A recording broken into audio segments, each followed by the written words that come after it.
একজন পুরুষ যদি পরকিয়া করে তার শাস্তি কি? পুরুষ যদি পরকিয়া করে কিংবা নারী পরকিয়া করে শাস্তি একই। মনে রাখবেন, আল্লাহর জমিনে সবচেয়ে ভয়াবহ অপরাধ, যেই অপরাধের শাস্তি সবচেয়ে জঘন্য, সেটা হলো এই পরকিয়া। অর্থাৎ বিবাহিত পুরুষ এবং নারী যদি হারাম সম্পর্কে লিপ্ত হয় তাদের শাস্তি সবচেয়ে ভয়াবহ। কেন শাস্তি ভয়াবহ জানেন? এক সময় আমি গত কিছুদিন আগে বাংলাদেশি এক ভাইকে থাইল্যান্ডে দেখা হয়েছে, অনেক বয়স।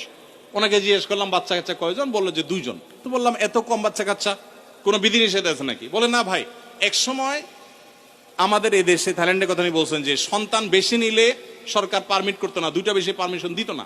আর এখন সরকার উল্টা, বরং সন্তান বেশি নিলে আরো ভাতা দেয়। একই সমস্যা চায়নাতে। চাইনিজরা বিয়েকে মানে সন্তান গ্রহণ করার ক্ষেত্রে অনেক কড়াকড়ি করেছে। এখন বর্তমানে চাইনিজ সরকার পাগল পরা হয়ে যাচ্ছে, কারণ জেনারেশন গ্যাপ তৈরি হচ্ছে, সন্তান কেউ নিচ্ছে।